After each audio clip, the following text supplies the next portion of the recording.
नमस्कार दोस्तों, मैं जेपी डांडिया आप सभी का आपके अपने YouTube channel dandiya electrical study पर एक बार फिर से स्वागत करता हूं। दोस्तों, आज के इस वीडियो में देखेंगे इंडक्टेंस क्या होता है, प्रेरकत्व क्या होता है। आप लोगों ने इंडक्शन पढ़ लिया, सेल्फ इंड्यूस्ड ईएमएफ पढ़ लिया, ईएमएफ कितने प्रकार के होते हैं, म्यूचुअल इंड्यूस्ड ईएमएफ पढ़ लिया, लेकिन ये नहीं पढ़ा कि इंडक्टेंस किसे कहते हैं।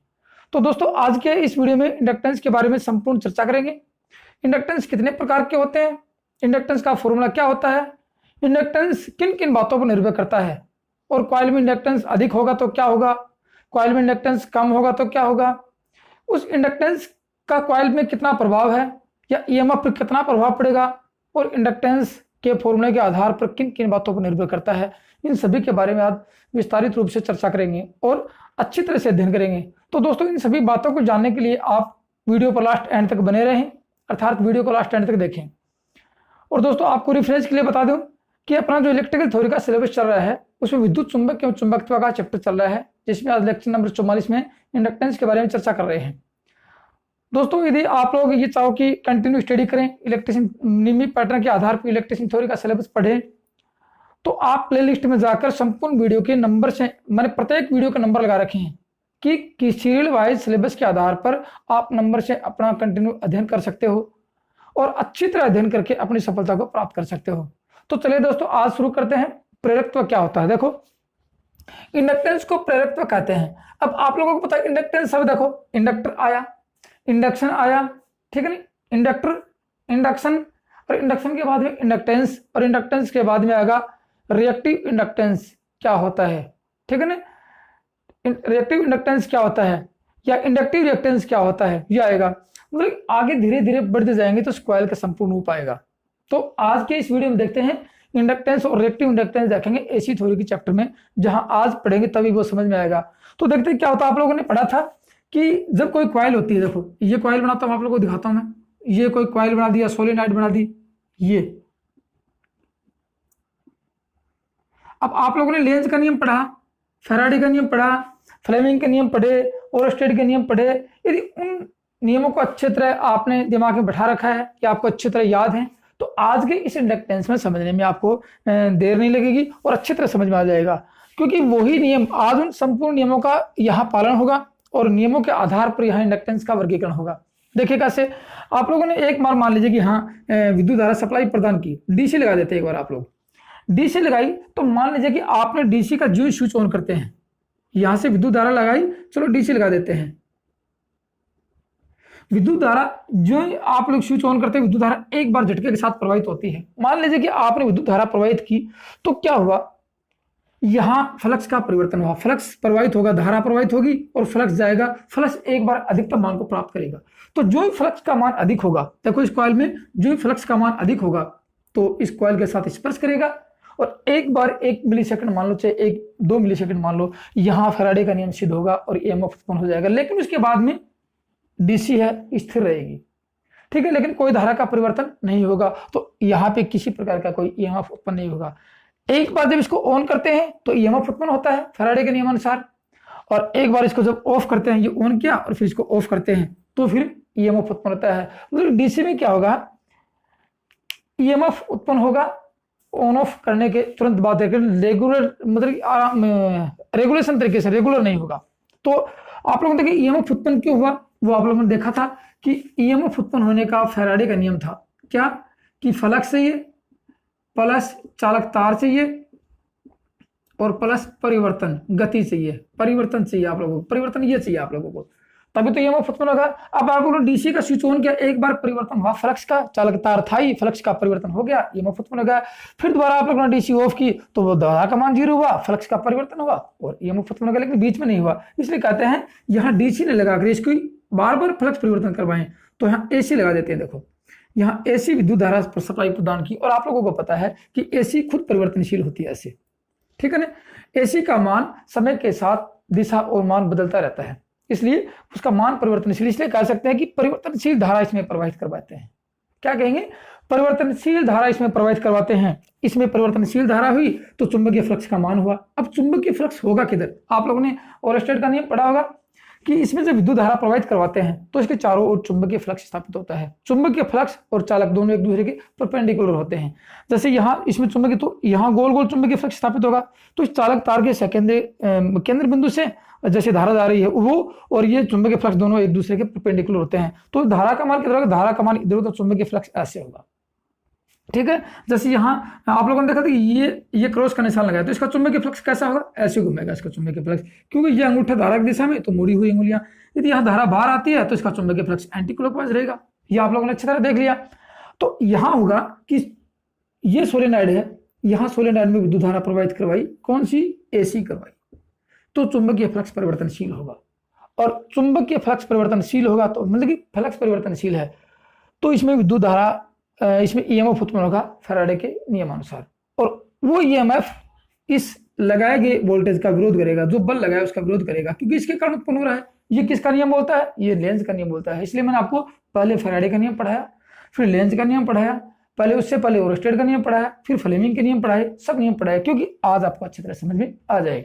इसलिए देखो यहाँ से, अब यहाँ से विद्युत धारा प्रवाहित करवाई तो चुंबकीय फ्लक्स परिवर्तनशील हुआ, तो ये सोलेनॉइड पूरी स्थायी चुंबक की भांति कार्य करने लग गई और चुंबक की भांति कार्य की। और इसमें देखो ये चुंबकीय फ्लक्स हो गया यहाँ एन और यहाँ एन, तो यहाँ चुंबकीय फ्लक्स निकला और ये आया, ये चुंबकीय फ्लक्स स्थापित हो गया इसमें, और ये चुंबकीय फ्लक्स इस दिशा में ऐसे। कहने का मतलब इस पूरी कॉइल में परिवर्तनशील चुंबकीय फ्लक्स स्थापित हुआ, ये फ्लक्स, और इस कॉइल में ईएमएफ, इंड्यूस्ड ईएमएफ प्रेरित हुआ। वो ईएमएफ इस वोल्टेज का विरोध करेगा, क्योंकि लेंज के नियमानुसार, तो वो ईएमएफ इसका विरोध करेगा। तो एक बार देखो धारा पॉजिटिव दिशा में है तो पॉजिटिव दिशा में ईएमएफ रहेगा, तो वो ईएमएफ बनेगा, वो इसका विरोध करेगा। फिर दूसरी दिशा में धारा जाएगी तो फिर वो दूसरी दिशा में ईएमएफ का मान अधिक होगा, फ्लक्स परिवर्तन होगा, फ्लक्स परिवर्तन हुआ तो ईएमएफ अधिक होगा, फिर वो विरोध करेगा। तो धारा बदलती रहेगी, अर्थात फ्लक्स का परिवर्तन होता रहेगा और ये ईएमएफ उत्पन्न होता रहेगा, इसका विरोध करता रहेगा। उस विरोध जो करता है, इस कॉइल का जो गुण है, किस कॉइल का, इस कॉइल का जो गुण है वो इसका विरोध करता है। ये ईएमएफ क्या कहेंगे, इसको बैक ईएमएफ के नाम से जानते हैं, विरोधी विद्युत वाहक बल, क्योंकि ये विद्युत वाहक बल इस विद्युत वाहक बल का, या जहां ईएमएफ लगा है इसका विरोध करता है लेंज के नियमानुसार। इसमें धारा प्रवाहित होती है, वो धारा इसका विरोध करती है इस धारा का। ठीक है, तो वो ईएमएफ जो उत्पन्न हुआ, जो इसका विरोध करता है, किस गुण के कारण, इस कॉइल में ईएमएफ उत्पन्न हुआ, तो ये जो विरोध करता है उस विरोध करने के गुण को कहते हैं इंडक्टेंस। तो क्या लिखेंगे, जब किसी कॉइल में या सोलेनॉइड में ऐसी विद्युत धारा प्रवाहित की जाती है तो उसमें फ्लक्स परिवर्तन होता है। फ्लक्स परिवर्तन होता है तो फैराडे के नियमानुसार इसमें ईएमएफ उत्पन्न होता है। परिभाषा लिख लेना, जब भी किसी कॉइल में ऐसी विद्युत धारा या परिवर्तनशील विद्युत धारा प्रवाहित करवाई जाती है तो उस कॉइल में फैराडे के नियमानुसार ईएमएफ उत्पन्न होता है। वो ईएमएफ लेंज के नियमानुसार उस लगाए गए वोल्टेज का विरोध करता है, जिसे विरोधी विद्युत वाहक बल कहते हैं। तो इस विरोध करने के गुण को, ये ईएमएफ जो उत्पन्न हुआ, ठीक है ना, उस विरोध करने के गुण को, किस गुण को, देखो उस गुण को कहते हैं इंडक्टेंस। अर्थात ये जो कॉइल है इसमें धारा के परिवर्तन का विरोध किया, क्योंकि विरोध करेगी तब तो वोल्टेज उत्पन्न होगा। इसने इस कॉइल ने इस धारा के परिवर्तनों का विरोध किया। तो लिख सकते हैं कि वह कॉइल जो अपने अंदर से, इसकी परिभाषा, वह कॉइल जो अपने अंदर से प्रवाहित हो रही विद्युत धारा का विरोध करती है, तो उस विरोध करने के गुण को, ठीक है ना, उस विरोध करने के गुण को इंडक्टेंस कहते हैं। ठीक है ना, तो लिख दो, किसी कॉइल द्वारा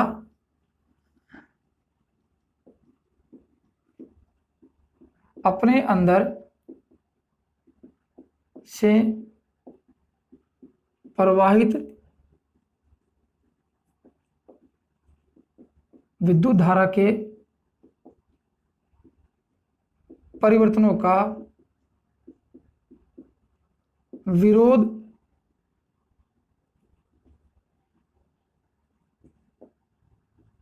करती है, जिसके कारण कॉइल में ईएमएफ उत्पन्न होता है और कॉइल द्वारा धारा के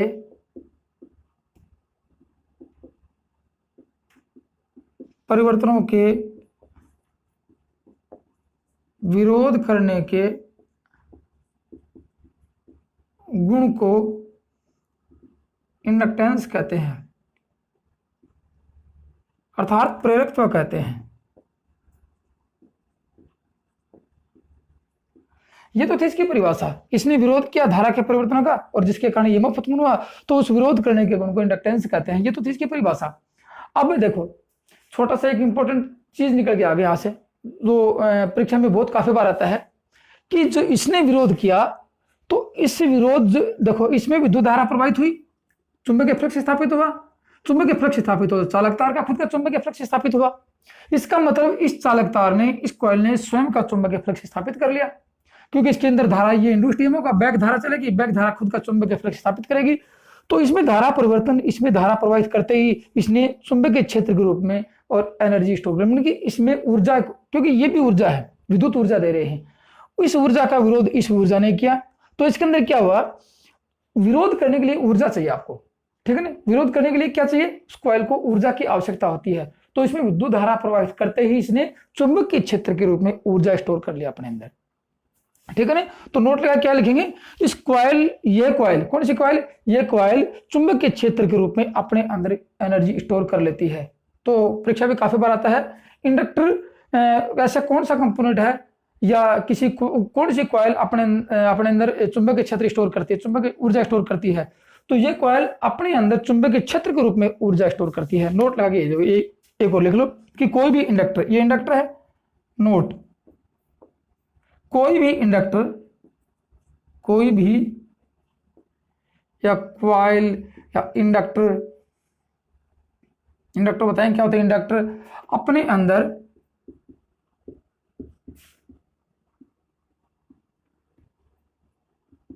चुंबकीय क्षेत्र के रूप में ऊर्जा संचित करता है या स्टोर करता है।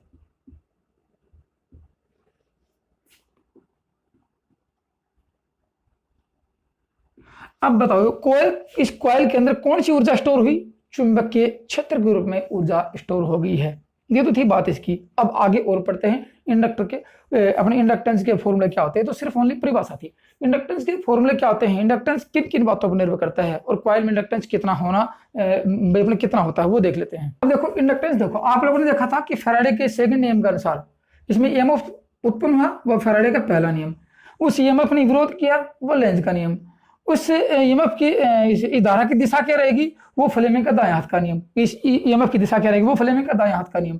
चालक के चारों ओर चुंबकीय फ्लक्स स्थापित होगा, वो ओरस्टेड का नियम। मतलब ये चारों नियम लग गए। इस कॉइल में चुंबकीय फ्लक्स स्थापित होगा, ओरस्टेड का नियम।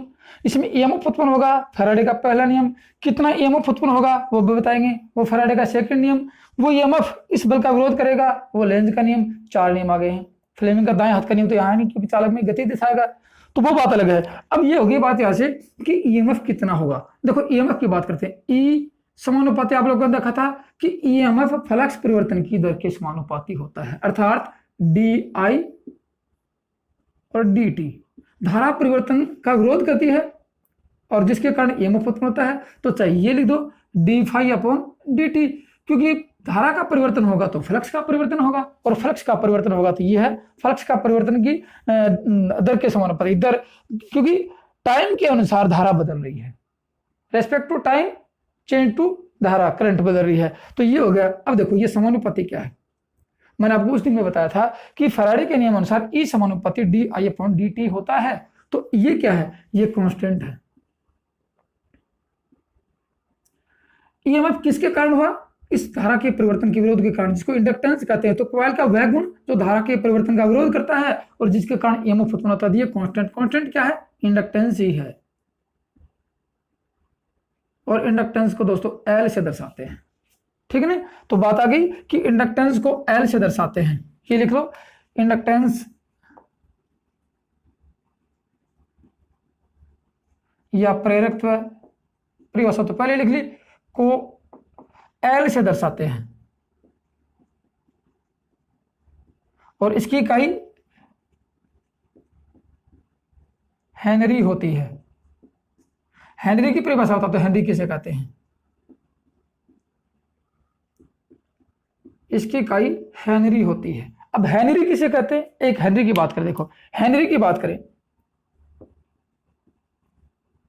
हेनरी 1 वोल्ट की विद्युत धारा, हेनरी किसे कहेंगे? यदि किसी कॉइल में 1 वोल्ट 1 एम्पियर, किसी कॉइल में ये धारा प्रवाहित कर रहे हैं, किसी कॉइल में 1 एम्पियर की विद्युत धारा प्रति सेकंड के दर से परिवर्तन करती है, ठीक है ना। किसी कॉइल में, लिख लो परिभाषा, किसी कॉइल में, हेनरी की परिभाषा, किसी कॉइल या इंडक्टर में 1 एम्पियर की विद्युत धारा प्रति सेकंड, किसी कॉइल में प्रति सेकंड की दर से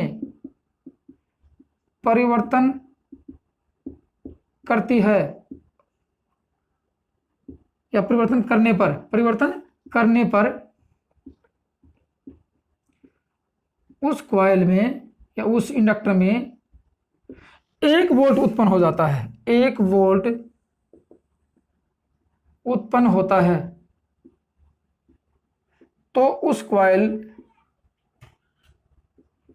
का इंडक्टेंस या प्रेरकत्व, उस कॉइल का प्रेरकत्व 1 हेनरी होगा, 1 हेनरी होता है। ये है बात।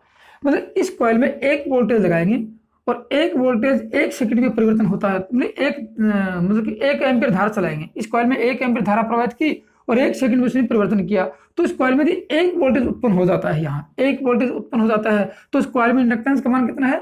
1 हेनरी होगा। ये तो इस हेनरी की परिभाषा है। लेकिन आगे देखते हैं ये कि यहाँ di/dt, di/dt है, इसको थोड़ा मिटा देता हूं, ऐसे देखना, क्योंकि फ्लक्स परिवर्तन की दर धारा परिवर्तन का विरोध करती है। तो यहाँ देखो ये L क्या है? ये इंडक्टेंस है, जो आपको बता दी, ये हेनरी में आता है, ये हेनरी में आता है। अब आगे देखो, ये L इंडक्टेंस, तो E बराबर लिख देता हूं, E बराबर L di/dt,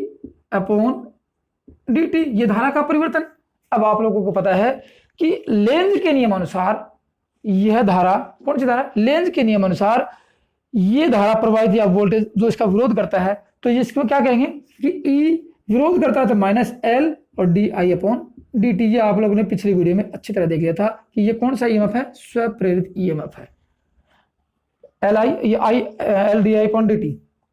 ये तो था आपका इंडक्टेंस, ठीक है ना। और इंडक्टेंस किस में होगा? इंडक्टर में होगा। ये इसको क्या कहेंगे? इंडक्टर कहते हैं। इंडक्टर किसे कहते हैं मैं बताता हूँ परिभाषा। देख, इंडक्टर की परिभाषा लिख लो कि किसी तांबे के तार को या सुपर एनामेल कॉपर वायर या एल्यूमिनियम वायर को किसी कॉइल या कुंडली की तरह लपेट कर किसी पुर्जे का रूप दे दिया जाता है तो वह इंडक्टर कहलाता है, ठीक है ना। ये इंडक्टर है, कुंडली का रूप दिया। इंडक्टर एक पैसिव कंपोनेंट है, एक्टिव नहीं है, पैसिव कंपोनेंट है, पैसिव कंपोनेंट, याद रखना बात। इंडक्टर क्या है? पैसिव कंपोनेंट है। आगे अब और देखते हैं। अब देखिए, ये उत्पन्न ईएमएफ, जो ईएमएफ उत्पन्न होता है इसमें फैराडे के अनुसार, ये उत्पन्न ईएमएफ 2 बातों पर निर्भर कर गया। एक तो कॉइल के इंडक्टेंस पर, नोट लगाए लिख लो, और एक धारा के परिवर्तन पर। तो लिख लो, कॉइल में उत्पन्न ईएमएफ प्रेरकत्व व धारा के परिवर्तन पर निर्भर करता है। प्रेरकत्व का मान कितना होगा और धारा में परिवर्तन कितना होगा। और धारा में परिवर्तन कब होता है? एसी लगाते तो एसी का परिवर्तन किस पर निर्भर करता है? फ्रीक्वेंसी पर निर्भर करता है, ठीक है, याद रखना बात। तो धारा के परिवर्तन व इंडक्टेंस के मान पर निर्भर करता है। ये तो था आपका इंडक्टेंस। इस कॉइल में धारा के परिवर्तन का विरोध करने का गुण इंडक्टेंस कहलाता है। अब इंडक्टेंस दोस्तों 2 प्रकार का होता है, उन प्रकारों की वर्णन करते हैं। आज एक ही प्रकार पढ़ेंगे। इंडक्टेंस कितने प्रकार का होता है? 2 प्रकार का होता है। अब देखो, सबसे पहले आप लोगों को कहेंगे कि एक इंडक्टेंस ये है सेल्फ इंडक्टेंस,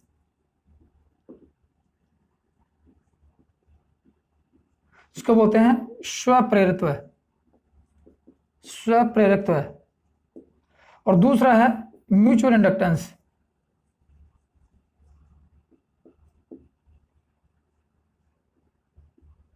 जिसको बोलते हैं सह प्रेरकत्व या पारस्परिक प्रेरकत्व या अन्योन्य प्रेरकत्व। एक ही बात है, अन्योन्य प्रेरकत्व। ये आपके 2 आज पढ़ेंगे, एक प्रेरकत्व, अगली वीडियो में दूसरा देखेंगे, ठीक है। तो सेल्फ प्रेरकत्व किसे कहते हैं? मतलब स्व प्रेरकत्व या सेल्फ इंडक्शन किसे कहते हैं? सेल्फ इंडक्टेंस किसे कहते हैं?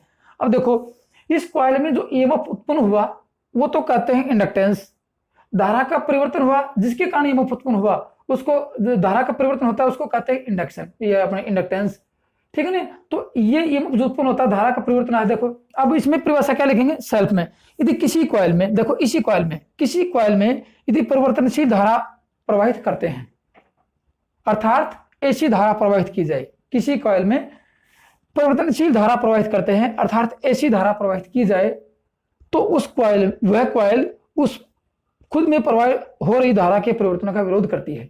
वह कॉइल प्रवाहित हो रही, अपने स्वयं में प्रवाहित हो रही धारा के परिवर्तन का विरोध करती है, और उस विरोध करने के गुण को स्वप्रेरकत्व कहते हैं, सेल्फ इंडक्टेंस कहते हैं, जिसको एल से दर्शाते हैं, जो आपको परिभाषा में लिखवा चुका हूं।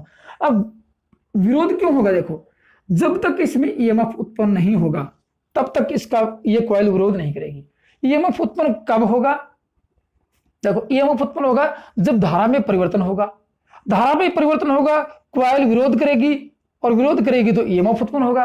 तो कॉइल विरोध कब करेगी, जब धारा में परिवर्तन होगा। क्यों, क्योंकि धारा में परिवर्तन होने से ईएमएफ उत्पन्न होगा फैराडे के नियम अनुसार। जब तक फैराडे का नियम सिद्ध नहीं होगा तब तक इसमें प्रेरकत्व का मान नहीं होगा, अर्थात यदि परिवर्तनशील धारा जब तक नहीं जाएगी तब तक इसमें ईएमएफ का मान उत्पन्न नहीं होगा और प्रेरकत्व का मान नहीं होगा। तो क्या डीसी में प्रेरकत्व होता है, डीसी में इंडक्टेंस होता है, नहीं होता है, क्योंकि डीसी में परिवर्तन, डीसी धारा परिवर्तनशील नहीं है, इसलिए डीसी में प्रेरकत्व नहीं होता है। तो इंडक्टर, एक इंडक्टर की बात करिए, इंडक्टर तो है, एक इंडक्टर डीसी में किस प्रकार की भांति कार्य करता है, एक इंडक्टर डीसी में शॉर्ट सर्किट की भांति कार्य करता है। मैं आपको लास्ट में लिखा दूंगा नोट लगा के, ठीक है ना।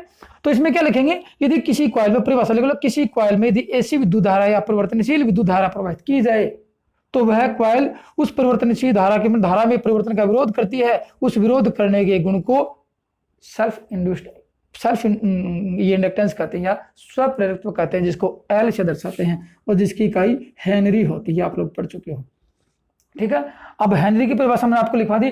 अब इसमें देखते हैं कि हेनरी बराबर क्या होता है। देखो एक हेनरी या हेनरी बराबर, इसकी आप सूत्र लिख दो, 1 वोल्ट उत्पन्न होता है कब, जब 1 एम्पीयर की धारा परिवर्तन होती है, तो 1 कूलम्ब, 1 वोल्ट प्रति 1 कूलम्ब, देख प्रति 1 कूलम्ब की धारा प्रवाहित होती है, तो 1 हेनरी का मान होता है, ठीक है ना। 1 वोल्ट या हेनरी या 1 वोल्ट प्रति कूलम्ब का मान होता है, तो इससे हेनरी का मान होता है। ये तो थी आपके। अब थोड़ा सा इसका आगे विस्तारित रूप लिखते कि इंडक्टेंस का मान किन किन बातों पर निर्भर करता है, वो और देख ले। अब दोस्तों अब सेल्फ इंडक्टेंस के फॉर्मूले की बात करते हैं। सेल्फ इंडक्टेंस का फॉर्मूला क्या होगा, अब गौर से देखो, कॉइल में कितना फ्लक्स होगा, कॉइल में कुल फ्लक्स का मान कितना होगा, तो लिख दो कॉइल में कुल फ्लक्स। अब 1 टन का चुंबकीय फ्लक्स होगा वो, क्योंकि सभी टनों में चुंबकीय फ्लक्स बराबर होगा, किसके कारण, इस धारा प्रवाहित के कारण। जो धारा का विरोध करेगा वो बात अलग है, वो आपने पढ़ लिया। अब एक कॉइल का जितना फ्लक्स होगा वो टर्नों की संख्या को गुणा कर दो, तो लिख सकते हैं एन, एन क्या है, एन यहाँ टर्नों की संख्या, एफ क्या है, 1 टन का फ्लक्स, दोनों को गुणा कर दे तो कॉइल का कुल फ्लक्स आ गया। अब ये फ्लक्स किस पर डिपेंड करता है, इस धारा का मान कितना होगा। धारा अधिक रहेगी तो फ्लक्स का मान अधिक रहेगा, धारा कम रहेगी तो फ्लक्स का मान अधिक रहेगा। तो लिख सकते हैं कॉइल में कुल फ्लक्स का मान धारा पर निर्भर करता है, अर्थात धारा के समानुपाती होता है। ये देखना, तो लिख सकते कि एन फाई, यहां से लिख लो एन फाई समानुपाती आई। ये हो गया, आप लोग समझ गए कि धारा जितनी अधिक रहेगी इतना फ्लक्स अधिक रहेगा। और ये एल, ये समानुपाती क्या है, ये दोस्तों कांस्टेंट है, ये कॉइल का इंडक्टेंस है।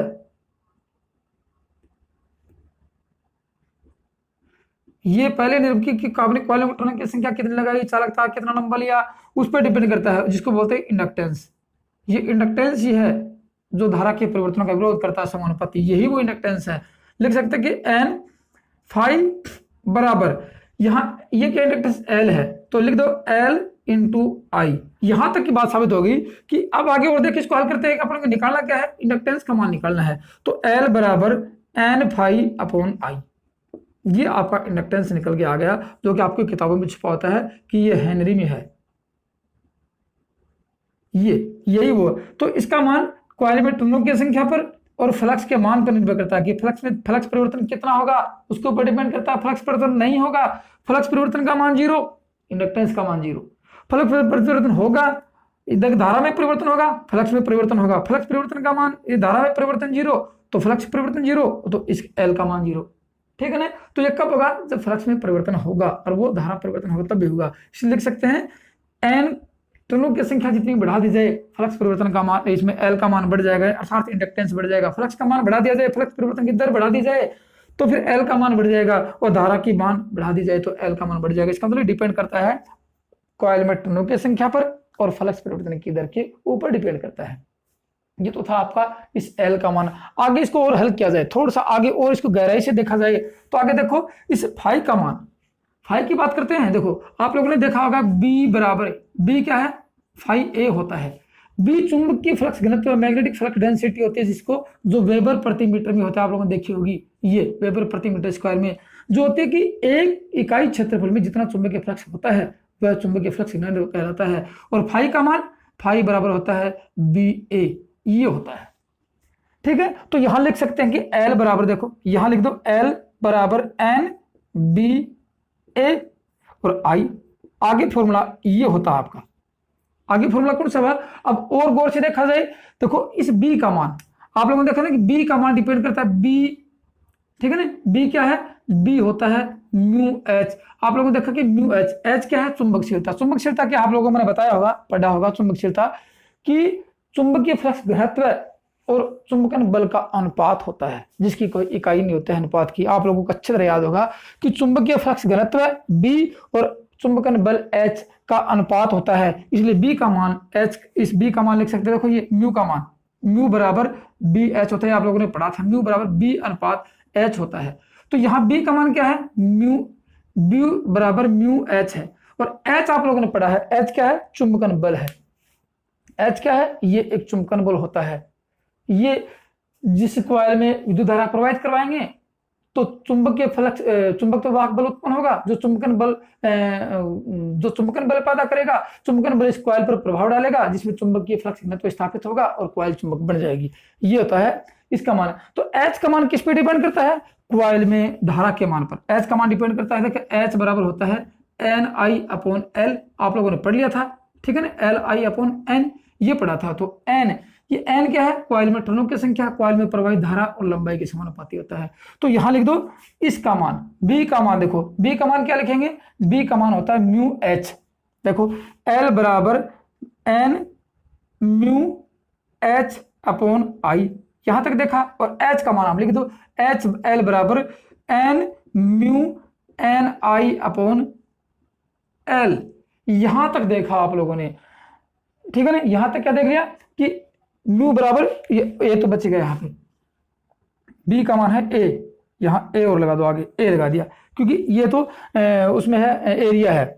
तो एल का मान किस पे डिपेंड कर गया, यहां डिपेंड कर गया। और एच का मान आप लोगों ने लिख दिया, ये ए लिख दिया, म्यू एन आई ए, ठीक है ना। यहां तक फॉर्मूला निकल के आता है। और ये आपका एल, एल क्या है, ये एल नहीं, ये एल कॉइल की लंबाई है। तो आई से, और नीचे आई है, ये नीचे आई, क्योंकि एन आई अपॉन आई, ये तो ये क्या था, ये यहां से लेके यहां तक तो क्या था, इस एच का मान था। तो आई से आई कैंसिल, बच क्या गया आपके पास, N square mu A upon L, ये बच गया आपके पास।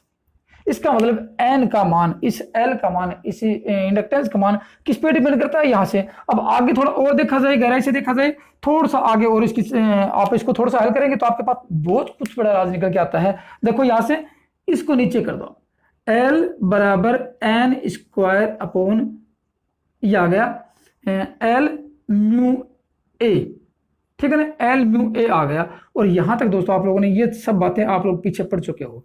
अब छोटा सा एक वर्गीकरण और बच गया इसका, कि आगे इसका मान किसके ऊपर डिपेंड करता है, जो आपको परीक्षा में दिमाग में कंफ्यूज होता है कि परीक्षा में उत्तर कौन सा सही लिखें, ये लिखें या एक और निकल के आता है वो लिखें। अब देखो एल अपॉन म्यू ए, ये आप लोगों ने देखा था कि एल अपॉन म्यू ए क्या होता है, ये देखो एल अपॉन म्यू ए, आपने जब इंडक्टेंस रिएक्टेंस पढ़ा होगा, रिएक्टेंस का मान होता है, रिएक्टेंस देखो रिएक्टेंस एस से दर्शाते हैं, एस का मान होता है लंबाई की समानुपाती।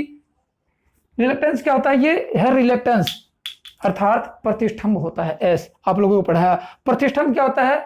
किसी कॉइल में या किसी चुंबकीय परिपथ में चुंबकीय फ्लक्स के मार्ग में विरोध करने वाले गुण को रिलक्टेंस कहते हैं। जैसे कि विद्युत धारा के मार्ग में अवरोध उत्पन्न करने वाले गुण को रेजिस्टेंस कहते हैं। सेम उसकी भांति होता है। वो विद्युत धारा के मार्ग में अवरोध उत्पन्न करता है और ये चुंबकीय फ्लक्स के मार्ग में अवरोध उत्पन्न करता है। जो लंबाई के समानुपाती अपना रेजिस्टेंस लंबाई के समानुपाती, ये भी लंबाई के समानुपाती। चुंबकशीलता के समानुपाती, चुंबकशीलता के विलोमानुपाती। रेजिस्टेंस चालकता के विलोमानुपाती होता है। तो यहाँ इस चुंबकशीलता के विलोमानुपाती, रेजिस्टेंस था वो क्रॉस सेक्शन एरिया के विलोमानुपाती, यहां भी रिलक्टेंस क्रॉस सेक्शन एरिया के विलोमानुपाती आप लोगों को बताया था। तो ये क्या है? म्यू अपॉन, यहां लिख सकते हैं। देखो एल बराबर लिखेंगे, एल बराबर एन स्क्वायर अपॉन, इस एल अपॉन ए को एस लिख सकते हैं। ये एस, एस क्या है? ये आपको लिखवाऊंगा सारी बातें। एस होता है रिलक्टेंस, जिसको प्रतिष्ठम्भ बोलते हैं। ये तो था आपका इंडक्टेंस का मान। किस इंडक्टेंस का? सेल्फ इंडक्टेंस का मान। ये तो आपका एक तो सेल्फ इंडक्टेंस अपने किताबों में छुपा होता है, दूसरा सेल्फ इंडक्टेंस ही होता है। यदि कॉइल में टर्नों की संख्या 2 गुनी कर दी जाए तो इंडक्टेंस का मान कितना होगा? याद रखना बात। परीक्षा में आता है कॉइल में टर्नों की संख्या 2 गुनी कर दी जाए तो इंडक्टेंस का मान 4 गुना होगा। अब यदि कॉइल में इंडक्टेंस को कम करना है तो रिलक्टेंस का मान को बढ़ा दो, ठीक है। यदि इंडक्टेंस के मान को ज्यादा करना है तो रिलक्टेंस के मान को घटा दो और टर्नों की संख्या भी घटा दो। ये आपका आता निकल गया से। यदि कॉइल में धारा का परिवर्तन का विरोध, धारा परिवर्तन अधिक कर दी जाए तो धारा परिवर्तन अधिक कर दी जाए तो इंडक्टेंस का मान कम हो जाता है, ठीक है ना। ये यहाँ से फ्लक्स परिवर्तन का मान अधिक कर दिया जाए तो इंडक्टेंस का मान अधिक हो जाता है। तो यहाँ सिर्फ फ्लक्स परिवर्तन, धारा परिवर्तन अधिक करेंगे, फ्लक्स का परिवर्तन होगा, इंडक्टेंस का मान बढ़ जाएगा। दोस्तों ये तो था आपका इंडक्टेंस कितना होता है, समझ गए आपको। अब छोटी सी बात देखें, क्या डीसी में इंडक्टेंस होता है? डीसी में इंडक्टेंस कब होता है? जब एक बार आप स्विच ऑन करते हो तब इंडक्टेंस होता है, एक बार स्विच ऑफ करते हैं तब इंडक्टेंस होता है, और रेगुलर नहीं होता है। लिख सकते हैं डीसी में स्विच ऑन ऑफ करने पर ही इंडक्टेंस होता है, रेगुलर नहीं होता है। नोट लगा के लिख लो ये बात, ठीक है ना। नोट लगा के लिख लो कि डीसी में रेगुलर इंडक्टेंस नहीं होता है, नियमित रेगुलर इंडक्टेंस नहीं होता है। तो कब होता है? याद रखना बात। क्या डीसी में इंडक्टेंस होता है? आप कहोगे सर स्विच ऑन ऑफ करने पर ही इंडक्टेंस का मान होता है, इसलिए देखो स्पार्किंग होती है, होती है ना, क्योंकि बैक ईएमएफ होता है, यहाँ से बैक ईएमएफ उसका विरोध करेगा, स्पार्किंग होगी। याद रखना बात। और एसी में, ये तो डीसी की बात है, एसी में इंडक्टेंस का मान रेगुलर होता है, इसलिए कह सकते हैं कि एसी में ही इंडक्टेंस का मान होता है, डीसी में नहीं होता है। और ये क्या है? ये इंडक्टर है। इंडक्टर क्या करता है? ये भी अब लिख लो नोट लगा के, इंडक्टर डीसी में शॉर्ट सर्किट की भांति कार्य करता है। ये तो दोस्तों आपका था इंडक्टेंस, जो किसी धारा के परिवर्तन का विरोध करता है, जिसका मान यहाँ पर डिपेंड करता है। आज की वीडियो में तो दोस्तों इतना ही है। अगली वीडियो में देखेंगे कि म्यूचुअल इंडक्टेंस क्या होता है। आज पढ़ा सेल्फ इंडक्टेंस, आपको अच्छी तरह समझ में आ गया होगा और मुझे आशा है कि आपको किसी प्रकार का कोई कंफ्यूज नहीं बचा होगा। ये मैंने आपको बहुत डीपली पढ़ाया है, आपकी अपनी किताबों में सिर्फ यहाँ तक ही लिखा होता है, बस यही देखोगे खोल के इंडक्टेंस का मान यहाँ तक होता है, आगे नहीं होता है। हैंनरी भी आपको मैंने पढ़ाया, सब कुछ पढ़ा दिया। अभी भी यदि आपको कोई कंफ्यूज हो तो नीचे कमेंट्स बॉक्स में जरूर लिखना कि सर आपने यहाँ तक ये नहीं बताया। आपको आगे सुधार के मतलब कि इंप्रूवमेंट करके पढ़ाऊंगा, कुछ हटके पढ़ाऊंगा, जिससे आपको अच्छे से समझ में आ जाए। तो दोस्तों वीडियो अच्छा लगे तो लाइक करना, शेयर करना और अपने दोस्तों को में इस बात की चर्चा जरूर करें कि भाई इलेक्ट्रिशियन थ्योरी का नियमित पैटर्न के आधार पर यदि आपको अध्ययन करना है तो डांडिया इलेक्ट्रिक स्टडी को चैनल को सब्सक्राइब कर लो, ताकि आप अच्छी तरह से अच्छी तैयारी करके अपनी सफलता को प्राप्त कर सको। थैंक यू दोस्तों, धन्यवाद।